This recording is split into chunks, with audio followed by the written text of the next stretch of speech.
All right, well, it looks like we've got everybody online, and so we're going to go ahead and get started. We've got about 30 minutes of content to share with you today, and we've left about 15 minutes for questions and answers. We have had an immense showing of registrations today, and so we are going to be taking in all of the questions that you all provide for us today. We're going to be addressing as many of those as possible, but we're also going to take any that we're not able to address. And if there are some future webinars that we have slated where we can add those in, we're going to add those into those conversations, as well as look at facilitating some additional questions and answers and some roundtables over the course of the next few weeks as well. So as we go, we'll let you know what additional resources that we're going to have available for you in the coming weeks so we can make sure we get to all those questions. So before we get started, just a few housekeeping items. My name is Katrina Klaproth, and I am the COO and President of Philanthropic Services here at BWF. And I'm going to be the facilitator for today's session, along with my colleagues Josh Burkholtz and Carol Arwidsson, who are going to be your presenters for today's session.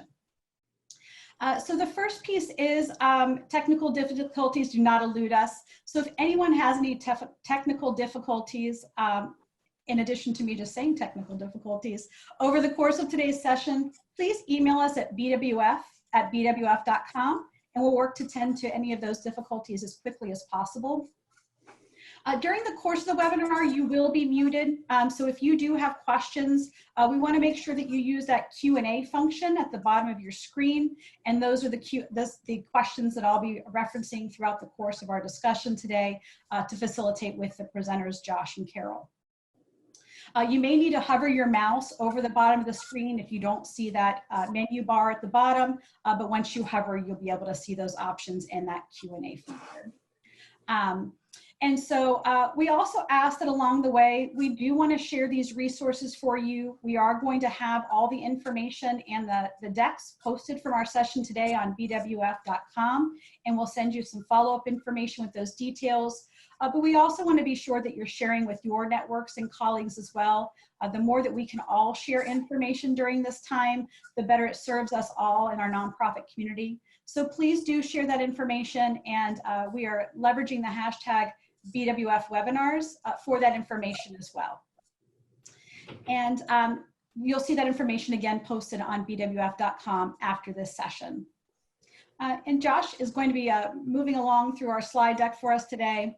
And so we do appreciate all the inquiries and again, all the feedback we've received from all of you around topics. And we ask you to continue to share the questions and the solutions that we're getting from you are helping inform our client partner series. So please do continue to email those to us at bwf@bwf.com.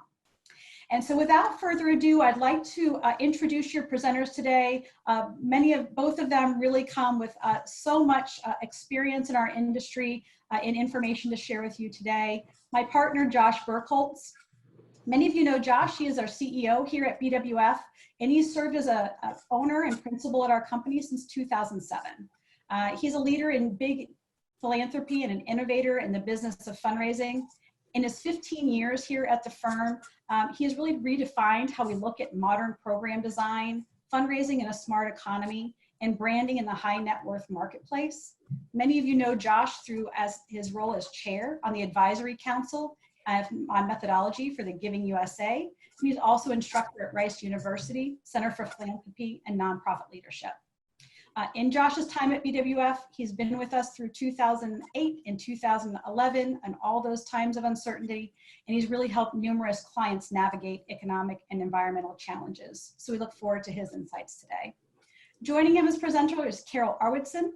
Carol is our Director of Strategic Communication. She brings years of progressive experience and leadership in strategic communications, marketing and branding, and marketing research to the firm. Prior to joining BWF, Carol served as a member of the account management team and director of market research at the Lawler Group. Her current client work involves managing multi-audience, multi-phase marketing and market research studies, developing visibility, awareness, and lead generation campaigns that include both online and offline marketing communications. Carol has been a panelist and presenter at numerous regional professional conferences and has conducted training workshops in both sales and marketing for education marketers and strategic web content development. So without further ado, Josh, I'm going to turn it over to you. Great. Thank you so much, Katrina. And thank you to everybody who's here with us. I just want to say, first of all, how much I love this community and I love being a part of this community. You lift me up every day.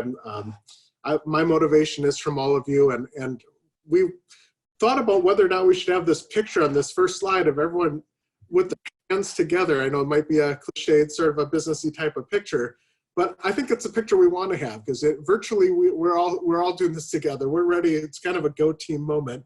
Although perhaps we can't physically do this right now. I think it's a good image of the spirit that we're at right now. We're uncertain, but we're ready to go out on the court and we're going to play really well. And it's an uncertain time. It's a challenging time for some of us. It's also some of the exciting times. I mean, we're in the business of helping people. Nonprofits, they solve the world's biggest problems, and we're 4 times like these. And I know it's very challenging. It's challenging for our donors, challenging for our staff, but at the same time, it's really exciting too to really kind of put some proof in the pudding, I suppose. So what I'm going to start out with is talking a little bit about how we communicate with our donors. I'm going to break through just briefly on how we navigate the noise. There's so much out there already. It's a flood of communications. You're probably being overwhelmed with communications. Where are people's heads? Where's the national pulse, our psyche, and so forth? I'm going to turn it over at that point to Carol, who's going to dig in specifically to effective messaging strategies. Well, what are really practical ways that you can communicate at this time from a principles and an application perspective? Following that, I'm going to kind of close it out with how we maintain the momentum moving forward. And from there, we'll move into some discussion opportunity. I know there are many of you, I think, pushing 500 on the that had registered for this. So I know we won't get to all your questions, as Katrina had mentioned in the introduction, but we still want to hear from you. We will get back to your questions eventually, either through a panel, through responses or so forth. So I do encourage you, please do ask those questions. And I have seen a few hands going up already. I probably won't be able to get to audio questions, so please do type those in just because of the size of the group that's in attendance. So let me start out by navigating the noise. And I had a background in data, much of my history, and a lot of you know that. I have a data science background from back in my days at the University of Minnesota. And perhaps you remember the Nate Silver book, Signal and the Noise. We're looking for the signal amongst all the noise. And usually that is a context of all of the noise in data, all the spurious correlations and so forth. But there's also at times of crisis or times of a great uncertainty or really when we don't know what's going to happen, that we're not sure what to pay attention to. How do we navigate all the messages that are on all sides? And this is purely in the context of donor messaging. There's so many important things that people are dealing with right now. I'm going to try to navigate the noise of donor messaging for you. And with Carol's help, hopefully we can address some of your questions, knowing full well that this is such a big, complicated topic, but hopefully there's something you can pull from this.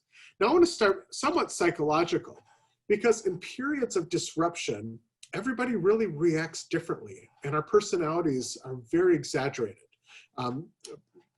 The reality is most people don't fall into purely an extrovert or an introvert camp. We're really along some continuum. If you've read some of the sales and business literature, they've pointed out that some of the best fundraisers are actually ambiversion, pulling from the sales, Daniel Pink et al., where they know when to speak up and when to kind of not speak up, when to listen and when to talk. And what I found is in periods of disruption, and you'll see this when people are stressed, their personality, dominant personality traits exaggerate. Now this is among your staff as well as your donors. There's some people who really need that connection to build their energy. And when they're disconnected, they want it more so. If they have anxiety, they deal with that anxiety by sharing it with others who are also anxious. And that really helps them process. While there's others that they really don't want to talk about this right now, and they want the space to process. So right off the bat, we're faced with an almost insurmountable challenge. Are we over communicating or are we under communicating? How do we have ourselves be open, similar to in a personal conversation of ambiversion, knowing when to speak and when to listen? Now, I thought the most helpful way would be to dig back into the past when we've been in situations like this before. Now, back in 2009, and when we were consulting in those years, we had an opportunity to meet with lots of donors. And one thing we found specifically in that downturn, which is a very different situation, but it's perhaps the closest replicable period of disruption in a short time period, is donors shifted to urgent recipient level needs. Now, this wasn't entirely. There are always donors that are big problem solvers, and we're seeing those with big investments towards solving this virus. But what we see is when, especially in the high net worth, which typically leans itself towards big problem solving, ripple effect, research, you're seeing an increase in that mix of giving to help people that need it at the recipient level. People in the direst needs direct, kind of immediate relief. Rather than solving a systematic problem, dealing with the problem at the ground level. Now, this isn't an all or nothing, but we did see some shift there, which is why we saw some of health and human services and targeted areas actually have some really improved months, similar to crisis and natural disasters, but perhaps to fall off later.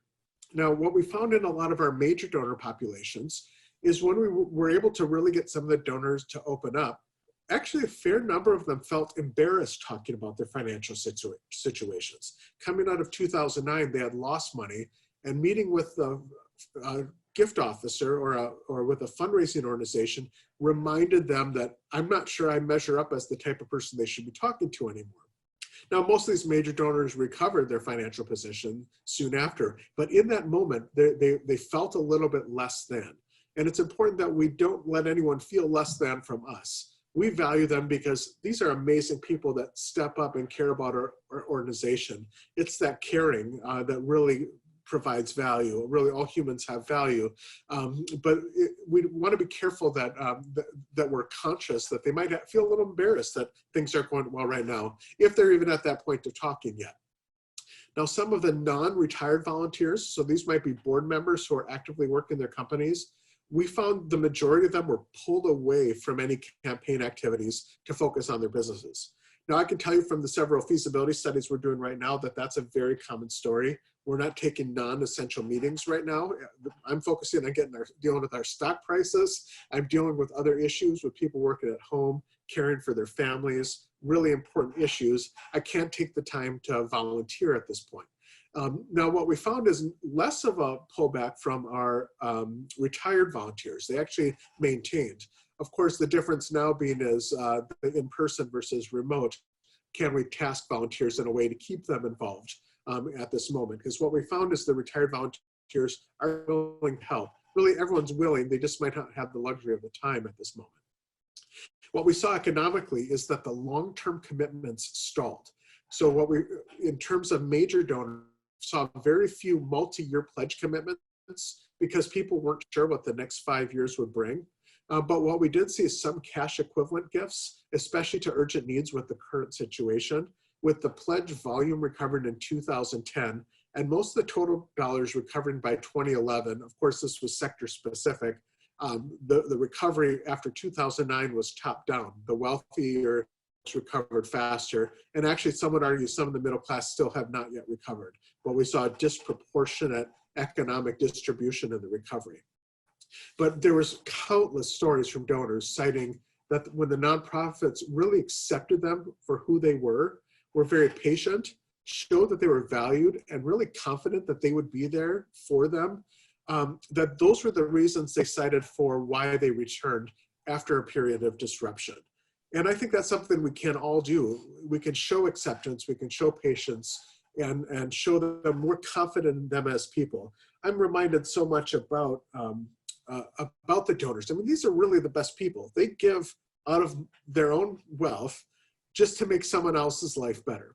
Like, it's a very selfless act. Now, some would argue, okay, there's some legacy aspects and some other motivations of self-interest, but really think about that compared to buying a yacht or spending it on vacations and travel, to take that money and say, I want to commit this money to making someone else's life better. When there's periods of adversity, The people that are selfless and care for others are the ones that step up. Your community are the ones that step up. And they want to tell this story, and you want to ask them this story, because that's going to give you more motivation than anything else, or what your donors are already doing for your community. Now, the challenge in a situation when there's massive disruption is we're knocked down the pyramid of Maslow's hierarchy. And we're all familiar with this from school. We all learn Maslow's hierarchy, and perhaps we don't think about it until there are moments like this. Again, Maslow's hierarchy starts with that humans were focused on physiological needs first. If we have gaps there, our attention can only be there. Air, water, food, shelter, sleep, clothing, reproduction. How do we maintain our physical being? You'll notice in the initial part of disruption, people were worried about, am I going to have enough food? So we saw runs on grocery stores. There's toilet paper. Physiological needs were where people's heads were. When your heads are there, you're not thinking about the rungs above that. When you're feeling okay in terms of food and shelter and other physiological needs, then you start to move into safety needs. Is my employment okay? Will I have the resources? Our health, my property, personal security. Only once those things are set do people start to move back up to love and belonging, seeking friendship, intimacy, especially in periods now where people are cut off. How do I maintain that sense of connection? When that sense of connection is there, then what we see is a growth in self-esteem, status, building recognition, strength, freedom, respect. And through that self-esteem, we move into a real forward, innovative aspect of esteem, which is self-actualization, the desire to become the most that one can be. Many have pointed out that philanthropy in terms of the person's, the subjective aspect of philanthropy flows from love and belonging, esteem, and self-actualization. Philanthropy is very rare, other than informal philanthropy in certain communities. Below that, if someone is worried about those things, it's difficult for them to care for others. But there are great exceptions we see in many developing nations, people that can that have very limited physiological safety needs being very generous. The human spirit is more powerful than this. But what we found is many of our donor community, we're higher up here, and they've knocked down. Now, the philanthropic priorities are going to start back at the bottom from an objective perspective. So subject is from the person giving, but objective, what we find in periods of disruption, is the priorities also shift down the pyramid, where we'll see people giving to urgent needs, health needs, into physiological needs, food and helpful, and work their way back up towards the top. People are going to look for normalcy, they're striving for normalcy, and we're seeing many people are already there. Many people are quite a ways from it. Most donors are at their peak disruption or just starting to adjust right now. Last week for most people in the United States was the peak disruption week. In some states, they're hitting peak disruption week right now, and some had hit that before. Outside of the US, obviously, we've seen it in some locations, disruption preceding where we're at right now. So after this first week of adjustment, of disruption, you're starting to see adjustment and looking for what's my new normal. Now, it's certainly not a normal, but it's a normal that people are going to strive for, a routine, something that's expected. So it's really important from a communication perspective in all of our conversations that we have empathy, but also purpose. Empathy is really putting yourself in the donor's shoes and acknowledging from that extroversion to introversion. Do they want to talk, or do they want to be left alone? Are they embarrassed? Do they need acceptance right now? All humans want to feel valued. But at the same time, believing in your mission. Your mission was necessary before, it's also important now, even if the objective attention of philanthropy is at urgent needs right now. And that's certainly what we're seeing. Great success in many of our clients already in some COVID response, some student emergency funds, emergency research, and some of our healthcare clients actually having really successful appeals because it's fitting that urgent priority of physiological and safety needs right now, kind of that urgent recipient level needs. What's ideal is that we keep the behaviors of giving and helping and maintaining and supporting, even if our priorities are at risk initially, because the priorities will come back if the giving behaviors remain. So I'm going to turn it over to Carol to talk a little bit about, well, how do we effectively message to these populations that are going through all these periods of disruption? So Carol, I'd love to hear what you think. All right, thanks, Josh. You can go ahead to the next slide. So for many people, these really aren't completely uncharted waters. Some of us have been here before, whether that before was 9/11, the Great Recession, the dot-com crash, maybe even the Madoff embezzlement scandal.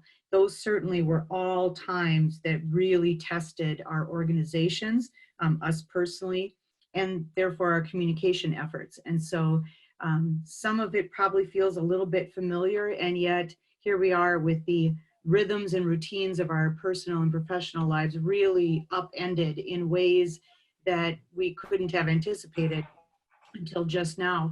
And I'm piggybacking on what you heard from Josh earlier, that perhaps it's even more important than ever to stay focused on what is mission critical.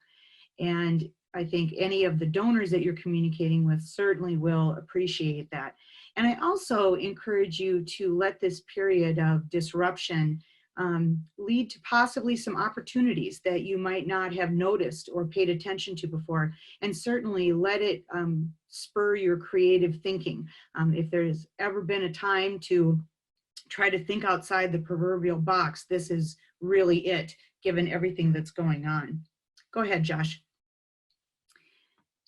So certainly, I think all of you have been doing communication already, and you probably spent the last week trying to update all of your communities, including your donor community, on exactly what was happening at and within your organizations. And so hopefully this week you can do a little bit more breathing. Please give yourself some grace. I think you're all doing the best that you can given these circumstances. It is important going forward to communicate what's absolutely essential with your donor community. That's the focus of our conversation today. And the reason I say what's essential is that there is a lot of noise out there, and you certainly don't want to contribute to it. So you want to stay focused on what they really need to know when they need to know it from you. And it's important to, in this time, continue to stay on brand. And whatever that means for your organization or your institution, don't lose sight of that. Don't all of a sudden veer off from the way that you normally represent yourself, how you position yourself, the way you talk about yourself. Stay focused on that. You do, however, want to continue to choose your words carefully. You want to think about your tone. Obviously, this is a time for great empathy and sympathy. And if your brand, for example, tends to be more light and very informal, maybe even sometimes a little irreverent, perhaps you'll want to tone that down a bit. So you just want to think a little bit about how you're coming across in your communications. I think your donors will absolutely appreciate you being thoughtful and intentional in the ways and manner in which you communicate with them. Keep it short. This is a time to get to the point and not simply belabor an issue. There's a lot of communication we're all getting every single day, and you don't want people to lose sight of what you've been trying to communicate with them because you try to put too much into the message. And this is your opportunity, I think, as well, to really command the narrative and make sure that you're staying on point as well. Okay, Josh. So as you're looking ahead, sort of beyond this immediate, we have to tell everybody what we're doing and how we're responding and maybe what's changing right now at the organization. You do need to look a little bit ahead too to the kind of communications you're going to continue with. And when you are describing your next steps, this is all about continuing to maintain trust and instill confidence in your donor community. They want to see you lead, and you can do that through your communications. This is your opportunity to really strengthen and continue to strengthen those relationships, and perhaps even kick your stewardship up a notch. Here's a chance where perhaps you can even be more responsive than you've been in the past. And find ways to do that. And, it's important for you to articulate your needs, possibly reprioritizing them. Josh alluded to that as well, that you may have had a set of priorities all along, and now they have shifted beneath you. And so your nimbleness in being able to do that and then articulate your needs and conveying urgency will be important in your communications. I also think you have an opportunity here to perhaps use this period of disruption to even be more creative, try new outreach approaches, try a different way of communicating on a channel, or just a different creative approach when you are reaching out to people. I think there's a lot of forgiveness in this sort of crazy period. And if you try something and it doesn't work, you at least tried something to get attention and to break through that noise. So again, try to be nimble and open and not too rigid in how you go about communicating or simply doing it the way you've always done it. You may have some opportunities here that you didn't have before. Go ahead, Josh. And I think it's always important that as communicators, you do what you've always done. And of course, that means starting with your audience and figuring out who it is critical for you in terms of your donor communities to be communicating with. And so once you've determined which donors need to hear from you, of course, then you have to think about what they need to know at that time. And again, here's where you can stay focused and not tell them everything you think they need to know, but what they need to know right now. And then, of course, it's important to identify that optimal communication channel for reaching them and when you want to reach out to them. And perhaps this is an opportunity where if you haven't done a lot of multi-channel communications, this will be a time when you actually do want to employ some of that to make sure that you are reaching through to people when they're ready to pay attention, and doing it in ways that are appropriate for those channels. And so again, here's an opportunity to think a little bit more creatively. Okay, Josh. So aside from checking in with your donors, which could be very important for all of us at this time, you know, I think there are some key messages that different types of donor communities are going to be looking for. Certainly with all of your communities, they want to know what immediate actions and changes have occurred. And that's probably what you spent, I bet, the majority of last week doing. In terms of your board, they're looking for, you know, the budget and ongoing fundraising implications, and want to know what things they need to be aware of going forward for the organization. Volunteers and staff are certainly looking for ways that they can be helpful at this time. A lot of your donor communities want to know if there are ways to financially support the organization at this time, especially if there are urgent and pressing needs that are going, you know, directly to help people greatly impacted during this time. And so if you've got needs in terms of needing donations so that you can keep operating, by all means, let's let people know that. I think also if there's impact on campaign planning or the implementation of an actual campaign, there are a few audiences who need to know what those are and possibly need talking points so that when they're asked about those things, they know what the messages you want communicated to the people that they're speaking with. And then going forward, we really want to help every donor audience know what the vision is going forward. And that, of course, will come later, but you do want to be able to articulate what the new vision is. You want to remind them what the vision is. Now, once again, whatever your particular set of circumstances happen to be, that will be important later for everyone to hear and to demonstrate the leadership that you have on that point. Okay, Josh. So here we wanted to just share with you a few ideas of things that we've seen or that have been shared with us. You can see here World Vision, which is a global humanitarian organization, has, in addition to getting content up immediately on their homepage so that it's the first thing you see when you arrive, clearly they've got important messaging there, but then also the donate button so that those who are inspired by the message can take action. You can see right below that homepage, that's actually a shot of a major donor-focused online community. And there too, they completely redid their messaging so that, again, they could focus on COVID-19 related messaging and explaining what the organization is doing and then how people can help. In the middle there, you're seeing an example of a 2-page case for support that a university health system got out very quickly and handed out to their gift officers, who are now using it with major donors. And in fact, they've actually gotten a few six-figure asks out there and have received one $200,000 gift already. Everyone who gets a copy of this was already given an e-appeal, and that too actually had quite a bit of success. They sent it initially to 12,000 of their existing donors and got out of that 150 who provided $40,000 in gifts. So that was really a wonderful effort. After that initial deployment of emails, they actually sent it on to another 200,000 non-donor patients. We haven't heard how that effort went, but no doubt that probably garnered a few more responses as well. And they made it clear to everyone that any of the gifts that come in are going right to the bottom line to help pay for COVID-19 needs. So there's someone who really got on the ball very quickly, thinking about outreach to major donors.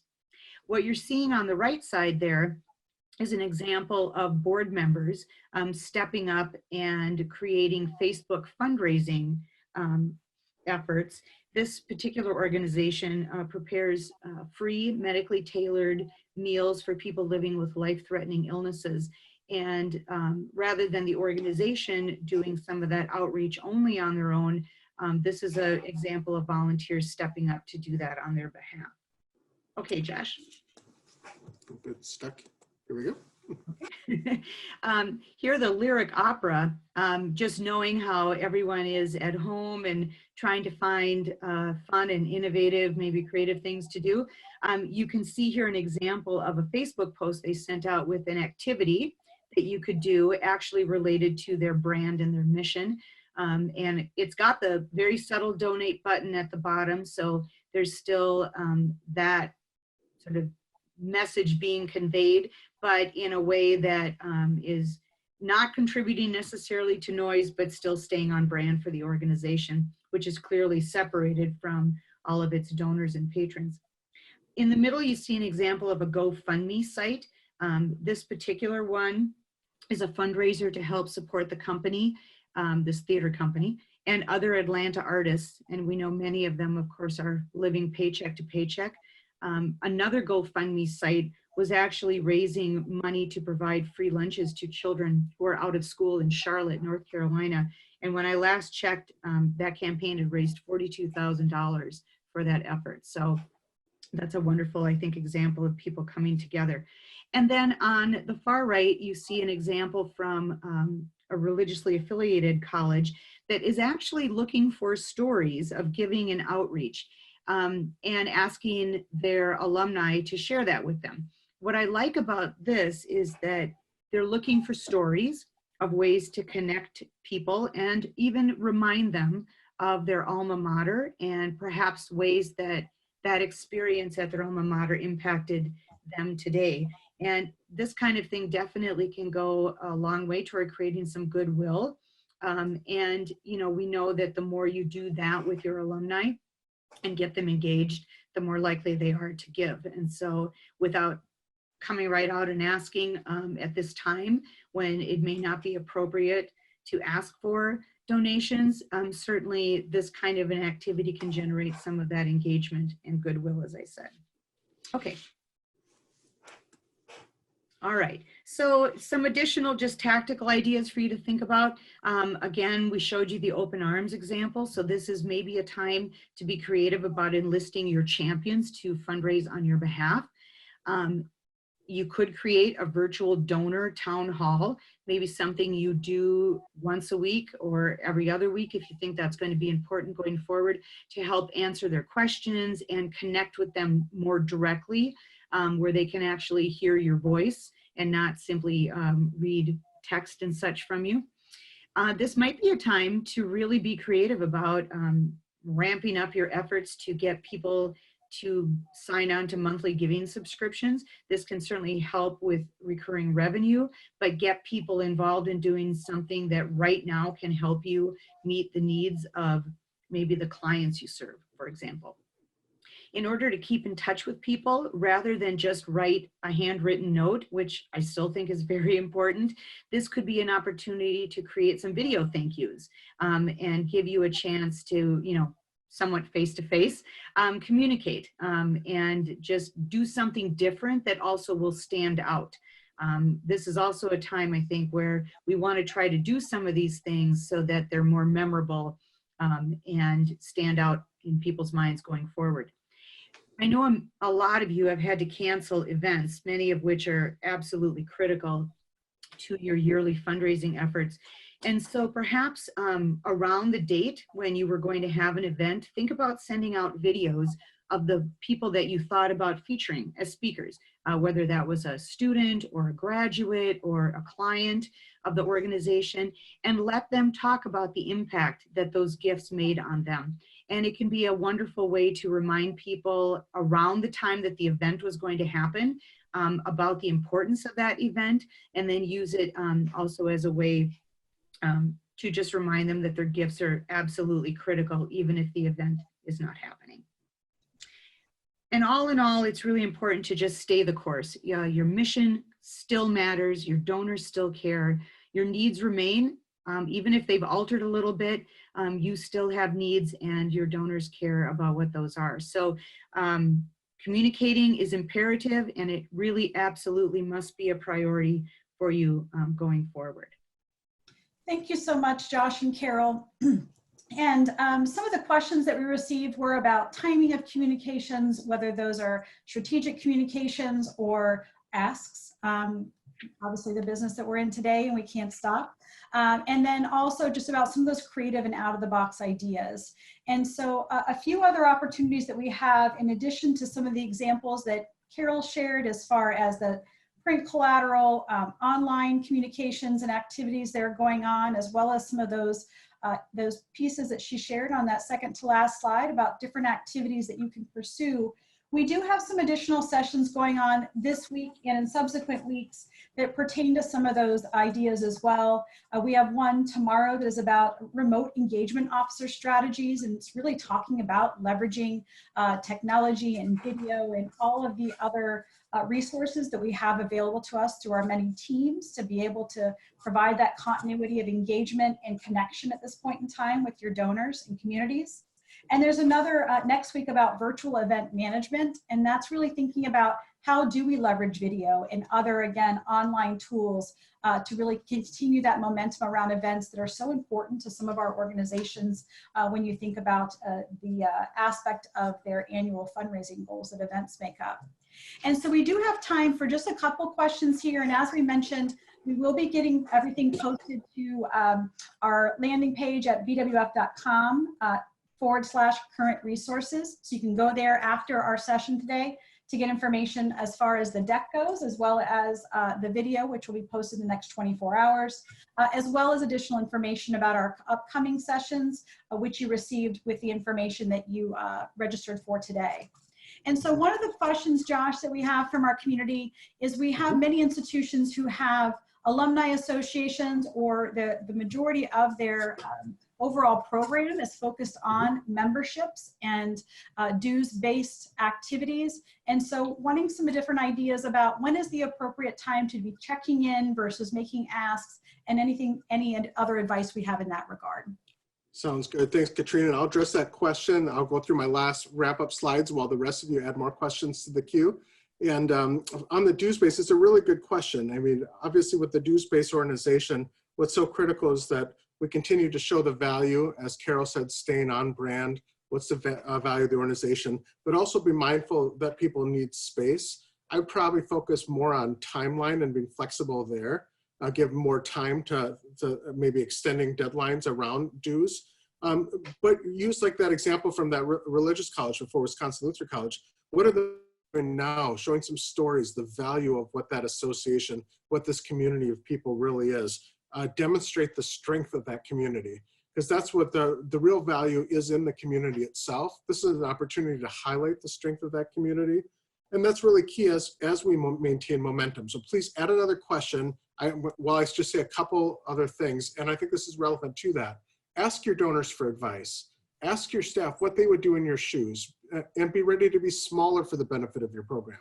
Like an example of these dues-based organizations, and for others, be your authentic self. This is not a time to show that you're something you're not, but we're all going through this together. A quote that I say to all of my staff, and I've said last week, is actually this middle point. We're not all in the same boat. We're all in our own boats on the same tumultuous sea, but we have Zoom. For me, that's a good summary of, I think, the situation we're at. There's power in putting others first. Show you care by asking how they are, really listen, and be proactive, but also patient. This human spirit has blown way past adversity throughout history. I think of humanity. I mean, we're the explorers, we're the caretakers, we're the innovators, the survivors. We rise to the occasion, and the world rises because of us. Our donors and volunteers and our friends, they represent the best of humanity, and you are their guides and you are their friends. So I'd say be emboldened by this important work you have, and assume that your work makes a real difference, because it really does. Be assured of that. Katrina, any other questions that came in as I gave some content stall? We definitely got many more added, and so we will certainly be circling back, again, indicating where we have other sessions where information will be provided, different content that we're going to push. But to echo on Josh's point, we asked all of you for your input into the different topics that were going to be most valuable for you as our client community.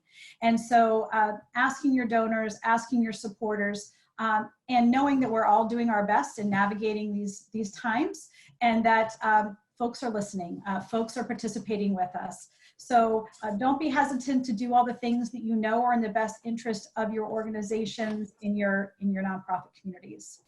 And to that end, we thank you all so much for joining us today. We look forward to seeing you tomorrow for our remote engagement officer engagement strategies, and you'll see all of those listings at bwf.com. And so thank you so much again for joining us, and we wish you all the best this week, knowing that you have an incredible community supporting all of your efforts day to day. Thank you so much, Josh and Carol, for your time today as well. You're welcome. Thank you. Thank you, everybody. Be well.